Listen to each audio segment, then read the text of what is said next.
আমি দেখি যে এখানে গ্রেফতার হলো কেন, আসিফ নজরুল কী করে, তারপর এই লোকরে আপনার আবার হাইকোর্ট জামিন দিল, পুলিশ কেন আবার সোনারেজ করালো, আসিফ নজরুল কী করে।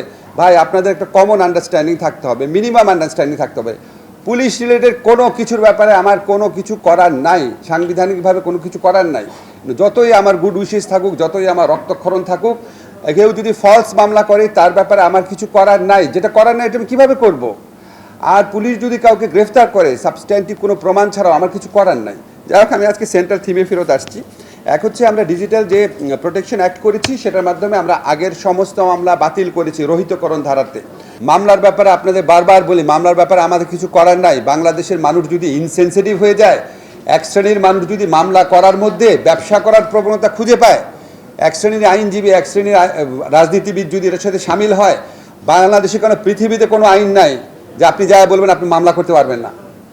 পুলিশ যখন মামলা নিবে, পুলিশের দায়িত্ব আছে সেটা স্ক্রুটিনি করার, পুলিশের দায়িত্ব আছে সেক্ষেত্রে কিছুটা আপনার দায়িত্ব সেটা পরিচয় দেওয়ার। কিন্তু আমাদের পুলিশের, আবার বলি, পুলিশের মরাল আপনার অথরিটি এমন এক পর্যায়ে চলে গিয়েছিল, পুলিশের কাছে মামলা আসার পর পুলিশ মামলা নিবে না এই কথা বলার সাহস ওই পুলিশের ছিল না। বিকজ এই পুলিশ গত 15 বছর ইচ্ছামতো মিথ্যা মামলা নিয়েছে, তাদের ওই মরাল অথরিটি ছিল না। আমরা সেটা রিভাইভ করার চেষ্টা করছি।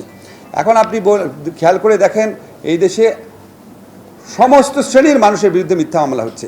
সেই তুলনায় সাংবাদিকদের বিরুদ্ধে যে মামলা হয়েছে সেটার পার্সপেক্টিভ দেখলে খুব অস্বাভাবিক না, অনাকাঙ্ক্ষিত কিন্তু অস্বাভাবিক না। এখন মামলা হয়েছে প্রায় 126 জনের বিরুদ্ধে, গ্রেফতার কিন্তু হয়েছে 5 জন। 126 জনের অন্য কেউ কিন্তু গ্রেফতার হয় নাই। আপনারা খেয়াল করে দেখবেন, আমি জানি এই গ্রেফতার নিয়ে আপনাদের অনেকের আপত্তি আছে, গ্রেফতার হওয়ার পর জামিন হয়নি কেন, এখানে করে যথেষ্ট আপত্তি আছে।